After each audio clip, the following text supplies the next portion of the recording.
Great. So again, thank you for joining this webinar, learning about the Federal Lands Access Program. This webinar is part of the Navigating Map 21 webinar series, which is put on by the Advocacy Advance Partnership. My name is Bridget O'Keen, and I'm the Advocacy and Programs Director for the Alliance for Biking and Walking and Advocacy Advance.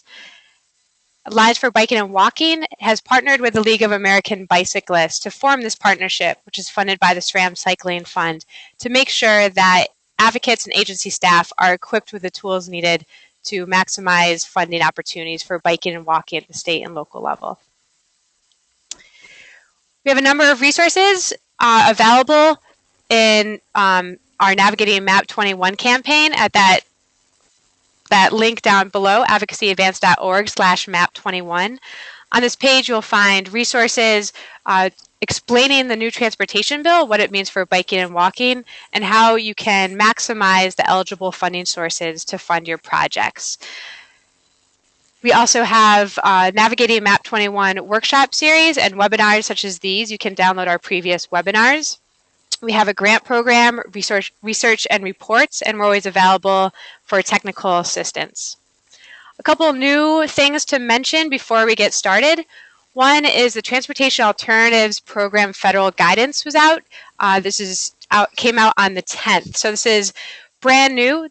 So we suggest that you take a look at that and keep your eyes out for an analysis and summary of the TAP guidance from the Advocacy Advance team. As part of that guidance, they did reference readers to the Advocacy Advance Map 21 resources. So again, we encourage you to take a look at those. We also have a new Find It, Fund It interactive search tool where you can find programs that will fund your projects by project type. I'll talk about that a little bit at the end. And then also we have some funding program flowcharts. These flowcharts show as an infographic how dollars go from Congress to your community and steps along the way for how you can craft advocacy campaigns and tap into those dollars. We have those maps for Transportation Alternatives Program, as well as other federal funding programs where biking and walking are eligible. The Congestion Mitigation Air Quality Improvement Program, Highway Safety Improvement Program, and Surface Transportation Program. We've also produced some FLAP resources on this Federal Lands Access Program. We have an advocacy guide, a sample letter of support, and then a fact sheet with state-by-state information. I'll show these up at the end again so you can access them. For today's webinar, we're very fortunate to have a wide range of speakers and panelists who can talk about all aspects of this new program. We're going to start off with an overview of Federal Lands Access Program, some important features, eligibility, project selection criteria. This is going to come from three members of the Federal Highway Administration: Jeff Mann, Federal Programs Team Leader; Francis Ramirez, the Federal Lands Access Program Coordinator; and Stephanie Lind, who is working in Central Federal Lands. After that, we're going to get a little bit more into how to apply for FLAP funds as an agency staff, coming from the story of Bozeman, Montana. So David Kack from the Western Transportation Institute is going to share his experience in applying for these funds and some suggestions for others who are interested in pursuing them.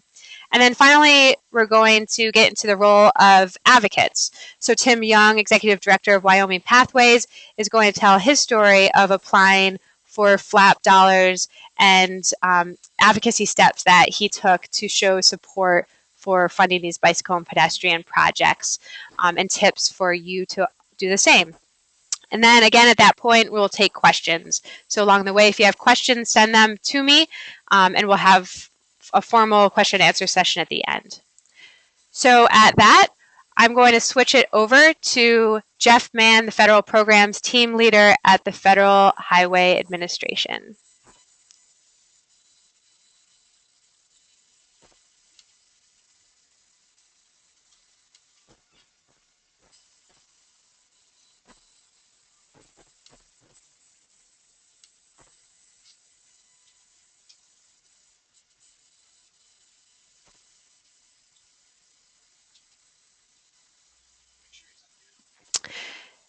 So Jeff, it looks like you might be muted.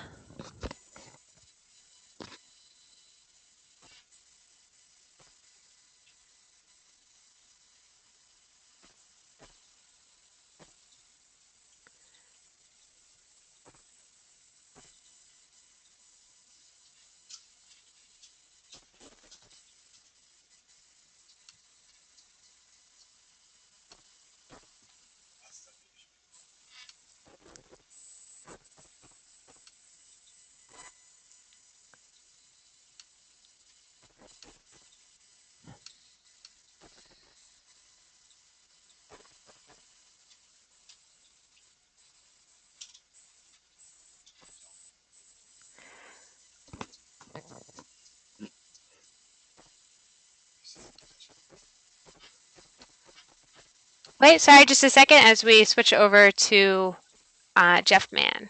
Here we go. Okay, Jeff, so we see your screen.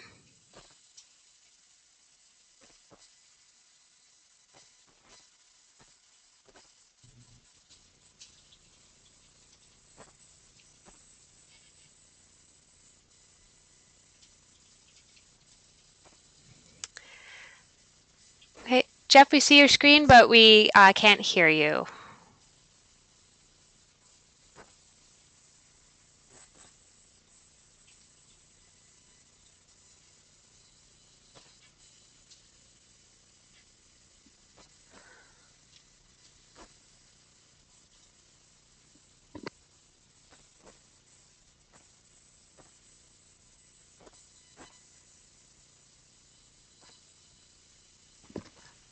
Okay, sorry for the delay, everybody. We're just trying to get Jeff connected with audio.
Sorry, everybody. We're trying to figure this out. In the meantime, David, can you test the audio to see if it comes up?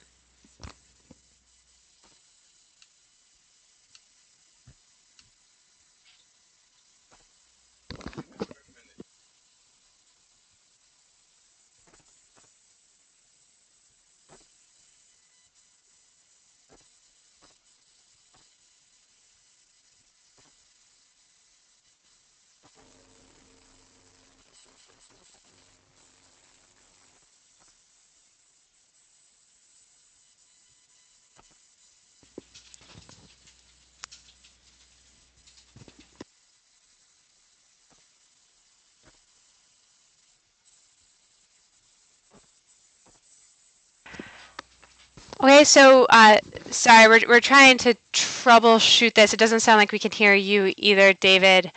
Stephanie, are you on the call? Could you try using your phone to call in? I'm on the phone right now. Can you hear me? Yes, I can hear you. Um,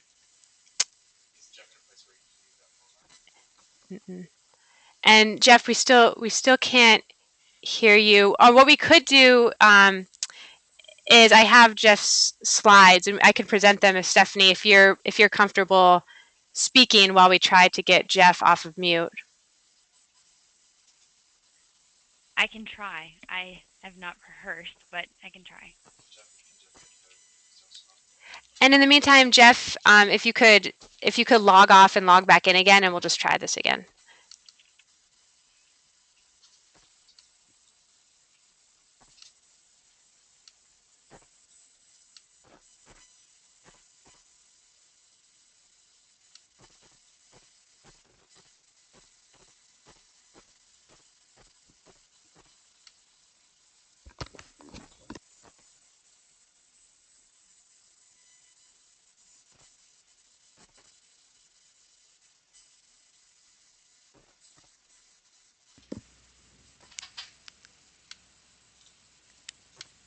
Okay, so we're gonna try this. Stephanie, if you can just get started, and Jeff can join in if he can connect on his phone. Okay, I'll try. So you can go ahead to the next slide. I actually work out of the Central Federal Lands Highway Division office in Lakewood, Colorado, whereas Jeff and Francis both work out of headquarters. The objectives of the presentation today are to provide an overview of MAP 21 and the federal lands and tribal transportation programs. The focus is obviously on the Federal Lands Access Program and to basically answer any questions that you all may have on the Federal Lands Access Program. Next slide.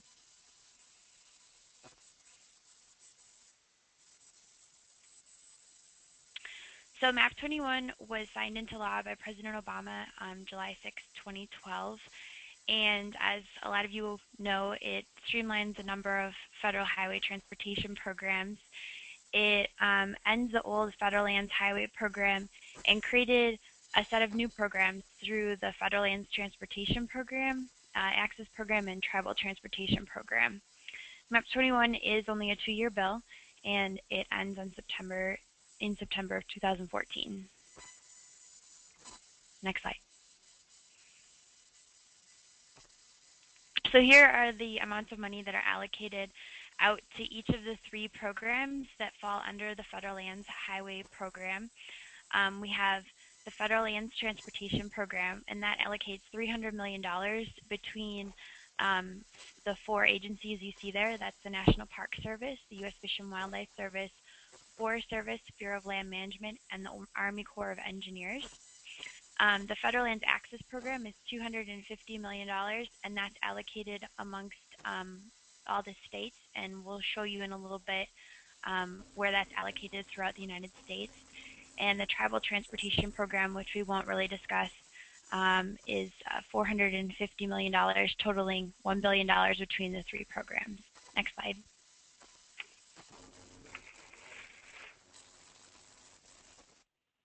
So the goal of the Federal Lands Access Program is to improve transportation facilities that provide access to, are adjacent to, or are located within federal lands. And it's written right into the law that the emphasis of the program is for high-use facilities and economic generators. The funds are allocated out to 50 states, to the District of Columbia and Puerto Rico. One of the things that's new in this program that's different from our other programs that we've seen in the Federal Lands Highway arena is that it requires a local match. And 80 federal, 20 local with a sliding scale. A lot of our states actually require much less than 20% in terms of the federal match, but again, that's state by state. All the programming decisions for this program are determined by a Programming Decisions Committee, and in each state we are setting up these committees, and they are the decision makers for the entire state. Next slide.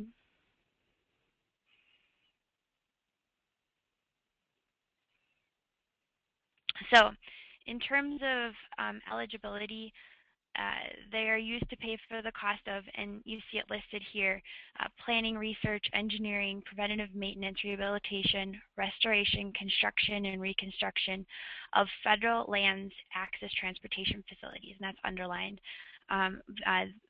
Then those have to be located on or adjacent to or that provide access to federal land. It also includes adjacent vehicular parking areas, acquisition of necessary scenic easements in scenic or historic sites, and provisions for bicycles and pedestrians, which is what we're talking, that's what the focus is today. Next slide. Hear me now? Do I hear Jeff? I think so.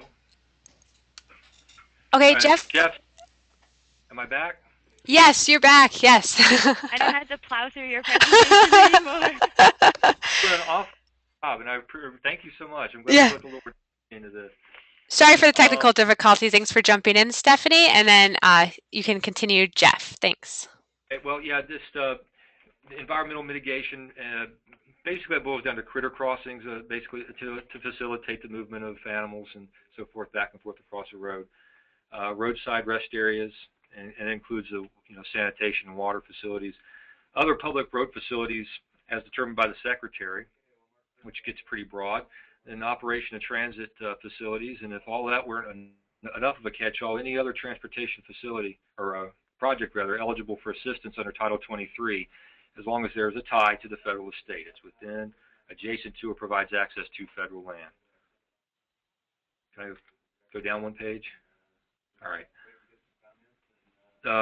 Now we know what you can buy with it, how much, who gets what is the next question. In statute, 80% of the available funding goes to the states, with at least 1.5% of the total public land in the United States.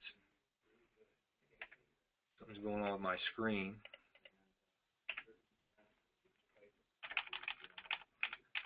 So I'm just going to go to where do I have control of the screen now?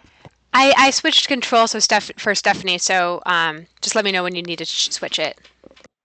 Okay. But I don't have control of the screen right now. No. Well, I'm on the page that's called Allocations, and if you could just continue to scroll through for me. Again, 80% goes out west, basically, where most of the federal property is. Allocations of both this 80% pot and the 20% pot are both distributed with this percentage formula of 55% for road miles, 30% for rec visits, and down the list there, as you can see. And the data that drives that formula are taken from the 5 federal agencies that are included under the Federal Lands Transportation Program. Next page. I don't know how well this comes through on your end, but there's a pie chart that shows relative distribution of funds. You can see that California has the largest wedge. Those the 12 states that are actually named are the 12 that fit that definition of 1.5% total federal property. The remaining 40 states share, the 20% of the program, and we have that smallest wedge near the top with 19 other states getting less than $1 million. There's some states that are getting maybe 17,000. So we have a very wide distribution of funding available to states, and you can imagine the kind of interesting discussions that generates. Go down to the next page. This is a far more graphical interpretation of how these funds go. I think Stephanie was the one who shared this with me. She calls it the beetle. That's what it kind of looks like. But you can see that the money just goes out west. A little bit left in the east. Next page. We have what we can buy, and we have how much money we have. So who decides what we're going to fund? And again, in statute, there is a provision in law that it sets up a programming decisions committee.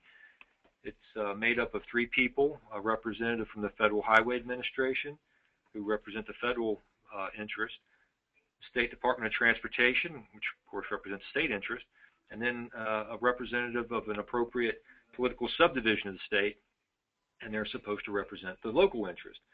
The PDC in each state is strongly encouraged to develop an agreement or a charter or something to establish what their operating procedures are, how often they'll issue calls, who's on the committee in the first place, and various other elements. We'll get into that in just a little bit. Page down. The guidelines for project selection, and I think this is starting to get closer to what you guys are interested in knowing. It varies actually from state to state, but the basic tenets are the same.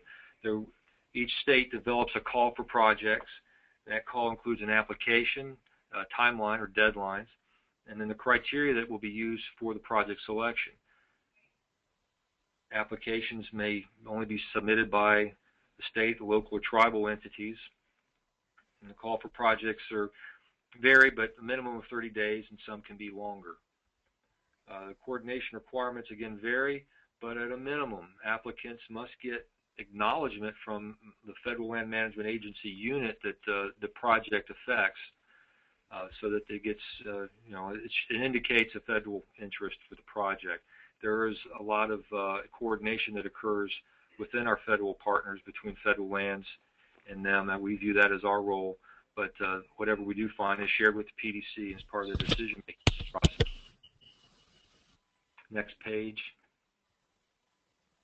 Again, back to that local requirement. We won't beat on this too much, but it is an 80-20 sliding scale, or with 80-20% with a sliding scale. Other funds that can be used as match besides local funds and state funds are the transportation program we mentioned a little bit ago, and the tribal transportation program, as well as other federal agency funds. We soft matches, which are basically, as long as the total project percentages match, line up, that's an okay way to go. As well as in-kind matches, which are services, utility relocations, and similar things to that are permitted as credit for a match. The access funds themselves may not be used to match any other federal aid programs. Next. Agreements. Again, back to the statewide agreement, it is used to identify who the PDC representatives are, their roles and their responsibilities, and the authorities that we need to cite to do the things that we're about to do, and other pertinent policies that address how the program is going to be run and coordinated. Subordinate to those are project agreements, which really kind of a small team charter for each of the individual projects, and they will include things like scope and schedule and budget, with, again, roles and responsibilities. A really important element is maintenance commitments, some indication that somebody will maintain this after it's been built or improved.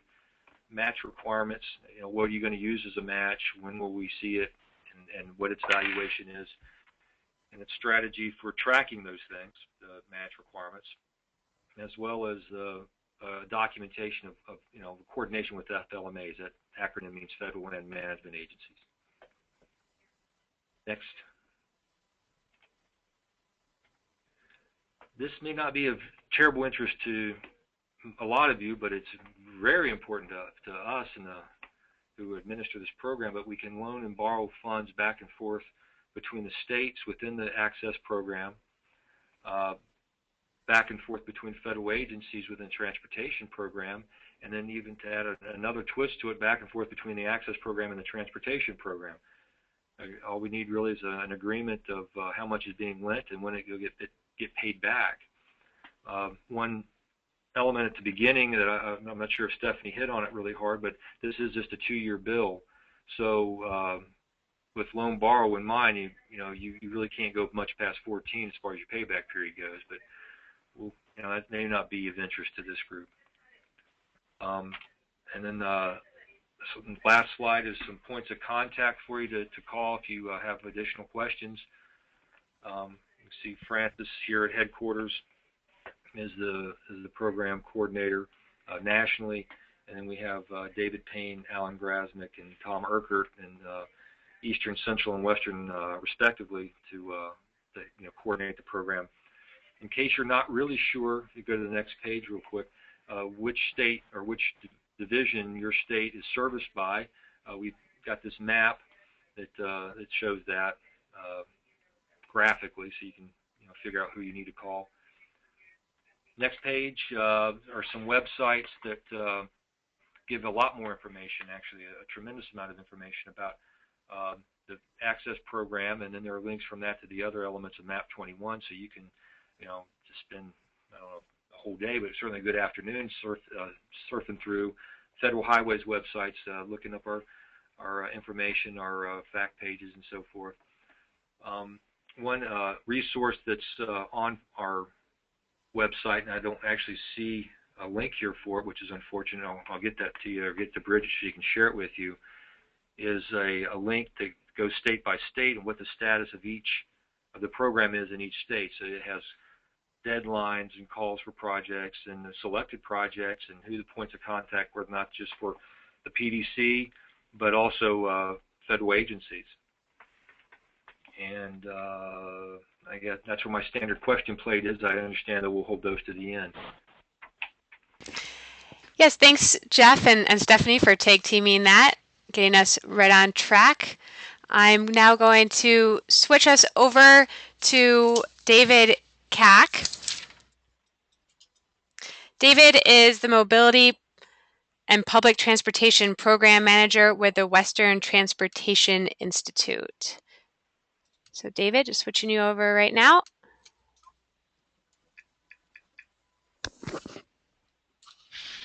All right, great. Thanks, Stephanie. Bridget. And I hope everyone can see my screen here. And we can hear you. All right, perfect. Well, I'm going to talk a little bit about a project we submitted for FLAP funding here in Bozeman, and then talk about some resources. Because in addition to working at the Western Transportation Institute, we're the lead organization for what was known as the Paul S. Sarbanes Transit in the Parks Technical Assistance Center, and we're still doing that through the end of this calendar year. So there's some resources I'll share with you about that. So now my computer wants to freeze. You did give me control, correct? Yes, you have control. Okay, because now this is freezing for some reason. Technology is always great when it works.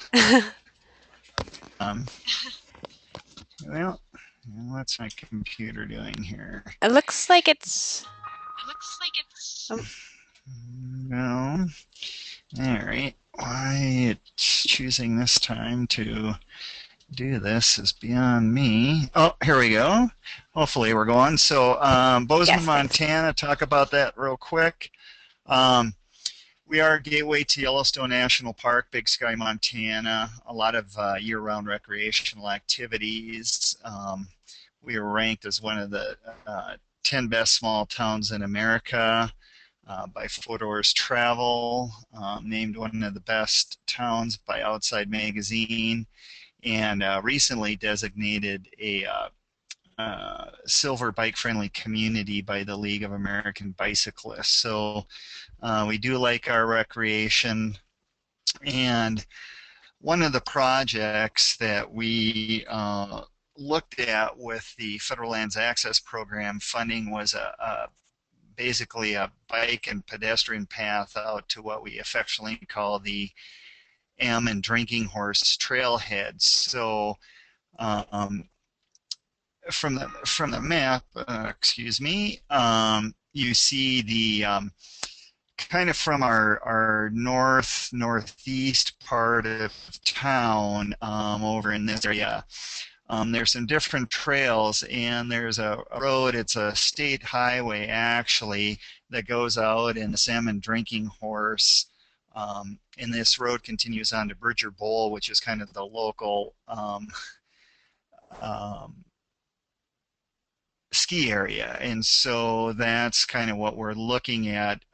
There's no access, it's a very narrow 2-lane road. They recently put in some barriers, and so it really pushed the bicyclist onto the road, and so it's a real popular destination, the Ammon Drinking Horse, and this was a really to get people out there. This shows the road a little better. This is the U.S. Fish and Wildlife Fish Technology Center, and there's some parking in this area. The Ammon Drinking Horse Trail is actually a little bit over to this area. This little circular area is the parking for this M trail, and it's basically a big M on the side of a hill because Montana State University is here in Bozeman. So again, a relatively narrow road. It's got some barriers on the side pushing bicyclists and pedestrians mostly out into the traffic. Again, just a little more tight of the parking area, big circular loop. There's really no good crosswalks. You do have one car here times on nice days when you have cars all along the shoulder of the road. It just makes it unsafe for motorists trying to drive through here because you have a lot of traffic, cars, people walking between cars. And so the project was about $2.5 million request. Gal National Forest, which is part of the U.S. Forest Service, has the land where the M is, or the college M as they talk about it. We have the Fish Technology Center, U.S. Fish and Wildlife Service. Montana Department of Transportation, again, it's a state highway going out there. We're in Gallatin County. The city of Bozeman, we're obviously trying to link some of the trails that our city and county run. There's a great organization called the Gallatin Valley Land Trust, or GVLT, which does a lot of work on trying to improve pathways in the area. And then the Western Transportation Institute, it was actually a coworker of mine, Rebecca Gleason, who should be giving this, but she's sitting on a beach in Greece somewhere. But we've done a lot of work through the Western Transportation Institute and the Technical Assistance Center. One of the things in applying for the application process is to gather the partners together. The federal land management agencies need to concur, sign off on the application, but they're not the applicant for the FLAP funding. You have to determine what projects, and there's a relatively big amount of money, but it can go fast. Montana's getting about $22.5 million, and ours is about 10% of that if it gets picked. One of the things with FLAP is that it says to be eligible to apply, you must have title or maintenance responsibility. And that's where it gets into some of those things as far as who can apply. And so again, like with this project, there was a discussion between the city and the county and the state as far as who would be the applicant, because everyone kind of has, a toe in the water, but Federal Highway Administration wants to know who will be the one moving ahead. You have to write a good proposal, facts, figures, and photos to tell the story of why it's important. And then, as we heard earlier, there is local match. It's not 100% federal money, and you have to say who is going to step up and provide that. And in Montana, because of the amount of federal land we have, it's about 13.5%.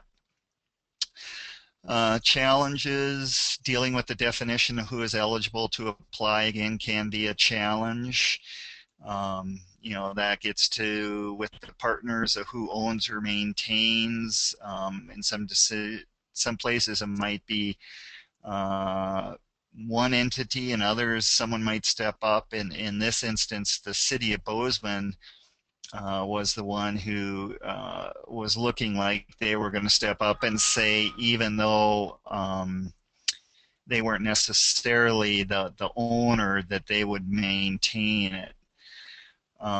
The people who support and the people who do may be different people. It's, a lot of people say, hey, this sounds great, I'll write a letter of support. And you say, well, who's going to write the application, who's going to set up the meetings and that. So you need both supporters and doers. The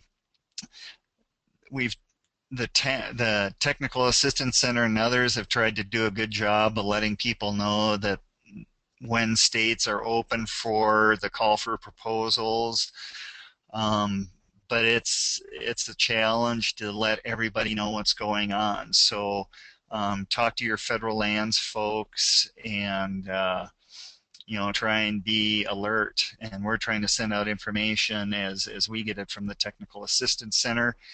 It is kind of a state-by-state program, so there are some differences between the states. So that program decision committee is state-based, and there might be small differences between the states. There may not be another call for projects for 2 or 3 years. We know we're in a 2-year bill, and some of the discussions have been that states might get enough calls, or look at enough projects in the first call to say, well, we'll spend out 2 years worth of money, so there might not be a call next year. So that's, when is the next call? Obviously we have a short federal bill, and will this move ahead in the next federal surface transportation bill, and will there be an emphasis on alternative and non-motorized transportation? We heard about some resources earlier, and so just real quick, the Transit and Parks Technical Assistance Center, which is led by the Western Transportation Institute, really a one-stop shop for information about alternative modes on federal lands. We do one-on-one technical assistance. On our website, we have quite an extensive network of our library of documents. We've got a toll-free number and an email that you can send to and say, I have these questions. We've been everywhere. Durango, Colorado was a trails project. Sleeping Bear Dunes are some trail projects, and non-motorized. Again, we can help with quite a bit of information. Again, we've done some different reports. These are some examples that you can get. The North Moab was extensively a lot of bicycling information. We have information on encouraging bicycling and pedestrians on federal lands. These are a couple other documents that we've done promoting bicycling on federal lands, and then a little over a year ago, primarily Rebecca Gleason, a coworker, worked on different options for bicycling on federal lands, everything from bike sharing and rental fleets to employee fleets. So help is available. Bridget talked about the resources they have and what they can provide, again, with the Sarbanes-Trans and the Parks Technical Assistance Center. We're here, and it's kind of a misnomer because we help all federal land agencies or people who want to access them. And so again, it's the Federal Lands Access Program is hopefully there to provide that funding that gets people out to their federal lands. And a lot of us hear about this nature deficit disorder that people have, and so hopefully by providing good connections to our federal lands, we can get people out there. So that's what I have, and happy to answer questions when we're done.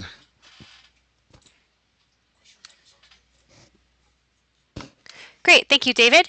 Now we're going to switch over to Tim Young, who is the Executive Director of Wyoming Pathways, to talk about the role of advocates in maximizing this funding opportunity.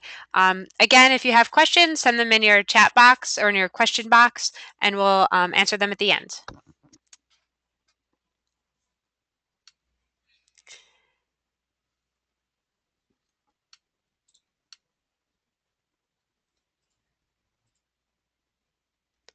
Hello, everyone. Is this audio working? It is. Thanks, Tim. Thank you. So I'm sharing a little story of the role of advocacy in successful federal land access projects.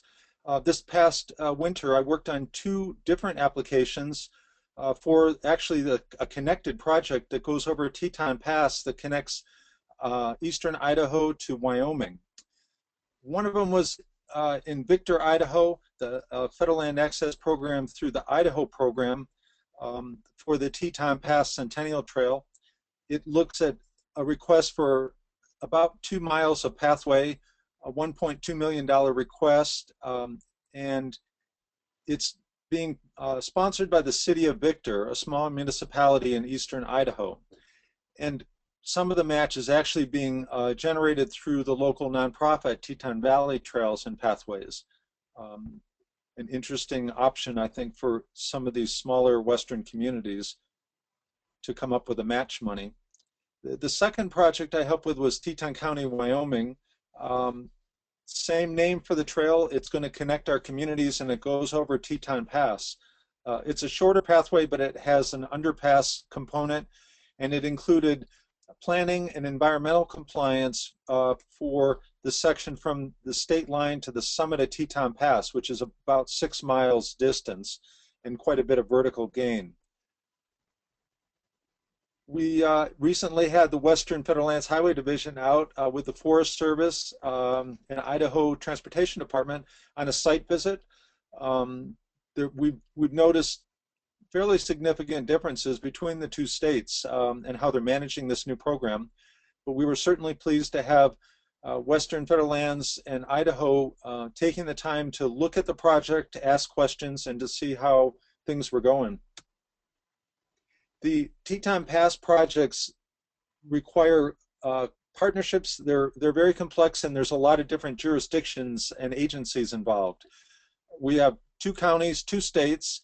We have 2 national forests that are in 2 different national forest regions, Region 2 and Region 4.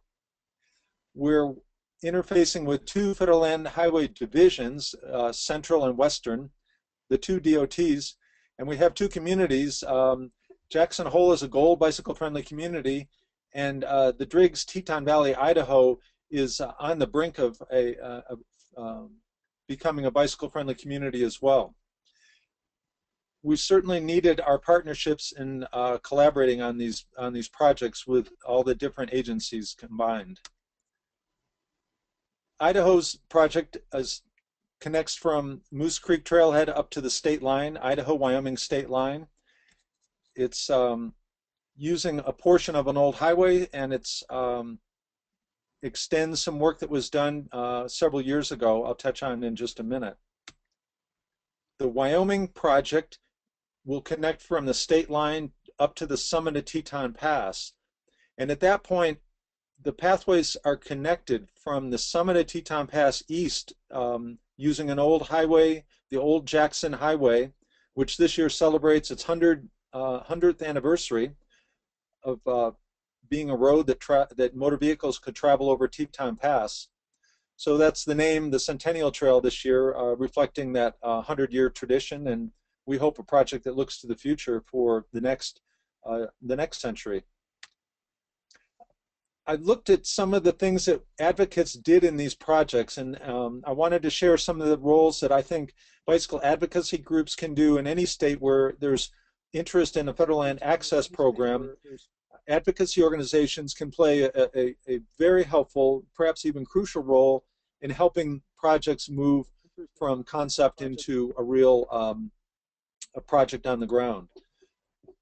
One of the things the advocates did is we were on top of Map 21 because we'd been following it for 4 or 5 years.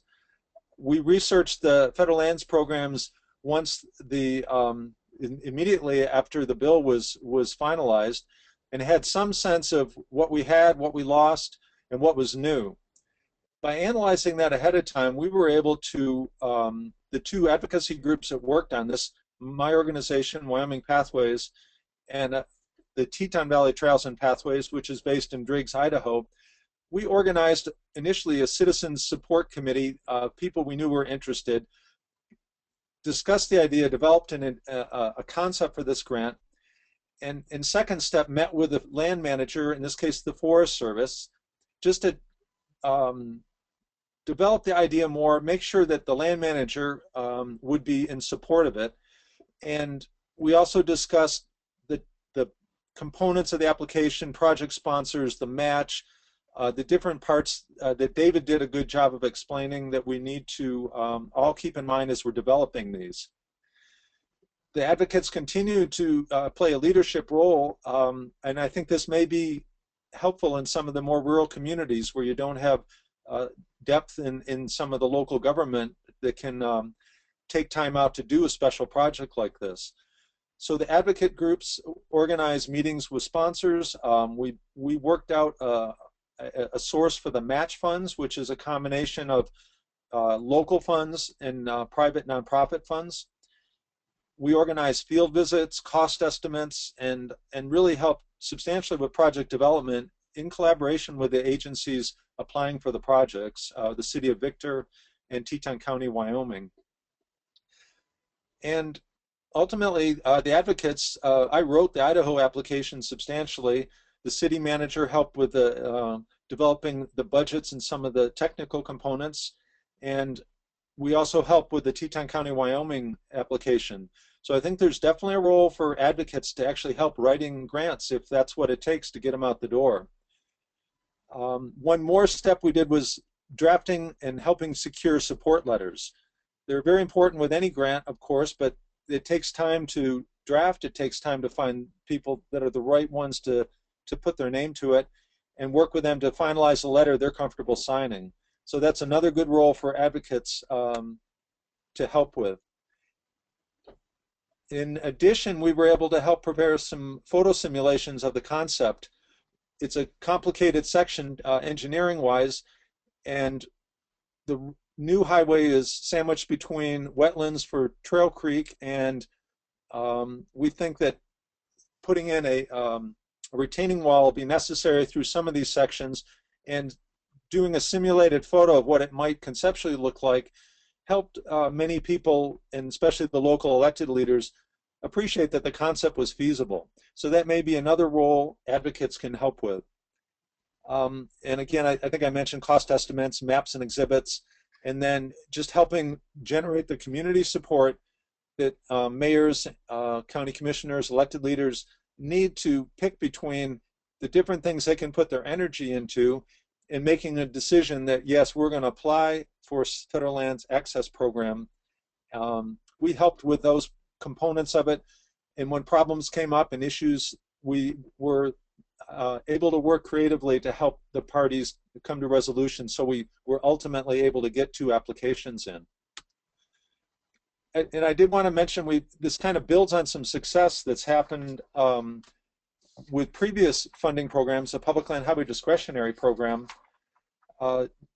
Grants were awarded, at that point it was the Millennium Trail Initiative by the White House.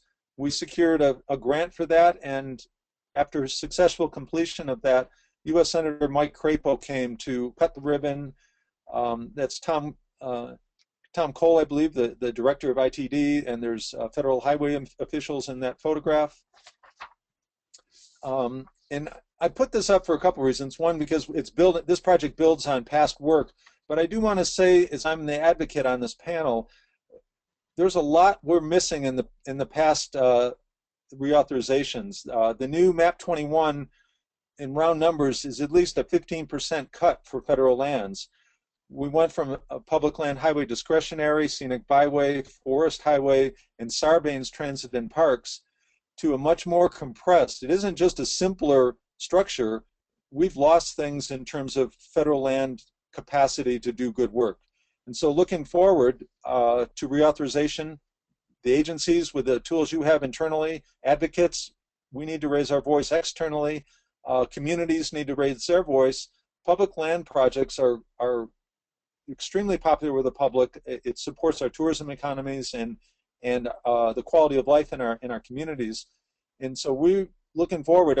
I'm afraid we're going to need more money. The Sarbanes TRIP program is running out of money at the end of this year, that assistance that David talked about. So just a little pitch, if I could, that there's work to do looking forward. I'll move quickly, but the Wilson side received some of that public land highway money, and the eastern side of this project is now 100% complete. So we're now down to just closing the missing gap of about 6 miles on our project. But I wanted to give you some thoughts. If you're listening in and you missed the deadline this year, there is a fiscal 14, And my first tip is start getting ready. You've taken a step with the program details, figuring out your projects, your collaboration with your project supporters, where you're going to get the match. Those are all questions you can start working on before the next call for projects comes along. And I guess kind of finish this up by saying, although it's initially only a 2-year grant, if they're taking bets in Vegas, I think they're going to bet that this is going to be extended before we have a brand new shiny bill that's ready to go. That's just my 2 takes on it. Thank you so much, everybody. That's it for me. Thank you, Tim. And thank you to all of our speakers. We have a few questions that I'll address in the time we have remaining, but a couple of them, before we go, a couple of them were related to timelines and state-specific information. And I do know that Jeff made reference to this earlier. So up on your screen now, you see FHWA's distribution of funding amounts by state. And then Advocacy Advanced, there's also a link that gives more information that says what the deadline is and who to contact, who's on the Programming Decisions Committee for your state, and the website you can go to for your state-specific information. There are a few states that are coming up. Oklahoma in a couple weeks, Kansas July 1st, Texas July 15th, and then all of the eastern and central lands, to last I heard, were to be determined. So make sure to check on those. Just a reminder here of where those lands are. So now getting into questions, we had one that was, what role did the United States Forest Service and the United States Fish and Wildlife Service play in the Bozeman project? How did they assist in the application process? So Dave, do you mind taking that one on? Yeah, they were kind of advocates, and again, the Federal Lands Access Program, the Federal Lands Transportation Program, is really for the federal agencies, and so you want to bring them in as partners to say, here's what we're talking about. Hopefully we're solving problems for them, and so you have to have their buy-in, but they can provide facts and figures potentially as far as the number of visitors and those kind of things that you want to, and the issues, and you want them on board, because obviously the Program Decision Committee is not going to fund something where the Federal Land Agency is saying, well, no, we don't need this. So certainly work with them, but it's typically someone else who's doing most of the work, though they may be providing some data as far as visitors once people get to those sites. Great. Do any of our other panelists have anything to add to that? Okay, so we had another question that was, what is meant by economic generator? Who defines this, and how is it defined? I'll try to take this one. Economic generator is an undefined term in law, and we've left it largely undefined within federal highways. We look to our partners to figure out or to put out there what that means for them. As that was drafted, I think we had in mind, a gateway community or a ski area or some sort of resource extraction thing that, basically a place that money is made, either for the federal government or for the population outside of it. But yeah, we did not provide a definition. Okay, great. So would you suggest, as people are applying to these funds, that they contact their PDC or their regional coordinator to ask how they're interpreting that? When you say regional coordinator, do you mean with federal lands? Yes.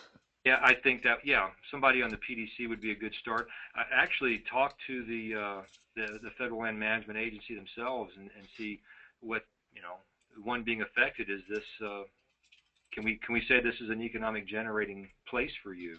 Would probably be the most effective way of determining that. Okay, great, thanks. And it looks like we have two more questions. One is, have any national historic and scenic trails been able to benefit from this program by closing their gaps? So do you know if national historic or scenic trails have applied or showed promise? This is again Jeff. I'm not aware of any, but I'm not really. I got to admit, I don't know a lot about a lot of the projects. I'm looking at Francis.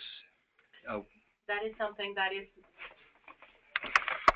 the project application and the project selection is managed by each one of the divisions. That is information that probably one of the federal lands divisions coordinator may be able to answer, but that is not something we have here. Okay, great, thank you. So for those of you who might not have heard that, that is a question to ask for your regional district officer for federal lands.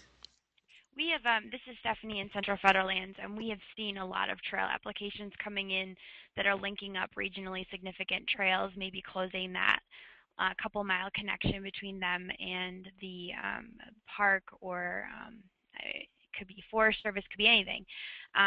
However, we haven't, we're in the middle of a lot of our calls where we've actually seen the applications come in, and we're in the process of prioritizing them for programming. So we only have 3 states that we've selected projects in for Central Federal Lands, and Western Federal Lands is kind of in the middle of selecting projects in all of their states as well. So we haven't seen them selected yet, but we've seen a lot of those applications come in. Great, thanks. And we have one more question. I know we have 1 minute left on this, but it's a really great question. It's for Tim. And David, you could probably respond to. How long does it take to prepare the FLAP application? Is there any ballpark on how much it might cost for that application? Well, we took about 6 weeks, I would say. Not intense effort, but it takes some time for review and discussion and setting meetings. And we contributed this all as volunteers, the city staff included. So you could put a value to our time, but we really didn't spend anything to put this together. We did it bootstrapped with our own means. Yeah, this is David, and I'll follow up on that. It was kind of the same thing with a lot of the partners. We had some data from a earlier application that the Forest Service actually put in to get some Sarbanes money for planning. So we had some data, and then the Gallatin Valley Land Trust had some good information because this is a project they've been interested in. So like Tim said, a lot of it is just working together, getting different people who might have different bits of the information and putting it together. And we were kind of the same thing as a ad hoc voluntary group that no one did it. They do a good job on the application of saying the information they want, and so it's again trying to be pretty concise with that because typically we have good stories to tell, but again, that's where you need some of the doers, the people who will take the time to write it out. Great, thank you for that important tip and response. So as we're just closing up, I just want to remind people of some of the FLAP resources you can find on the Advocacy Advance website. Each of these also link to the FHWA fact sheets and guidance. So encourage you to look at all of those information sources. If you're looking for other ways, if you have a trail project specifically, you're looking for other ways to fund it, you can use our Find It, Fund It tool that's on our MAP 21 website. This I just pulled up for trail projects, but you can find for any trails that you're interested in, any bicycle or pedestrian infrastructure on or off-road, you're able to put in those projects or programs, and you'll get a list of the federal transportation programs for which that project is eligible and be redirected to additional information. So I encourage you to use that brand new interactive tool. we have a couple upcoming Navigating Map 21 workshops where we get into this in more detail and really talk a lot about the Transportation Alternatives Program and all of the range of federal transportation programs where biking and walking are eligible. These are co-hosted and offered to advocates, agency staff, and elected officials. Our next one is coming up in July in Bentonville, Arkansas. Registration is free. And finally, if you have any questions, you can email any of us directly and go to our website, advocacyadvance.org. Again, these slides and a recording of this presentation will be available on our website. And through that, you'll also be able to contact our speakers today. Thank you to the participants for bearing through some technical difficulties. And thank you very much to all of our speakers for giving this wide range of perspectives and information on this brand new program that's really important and exciting to know about its opportunities around it. So thank you all again. Good luck and stay in touch.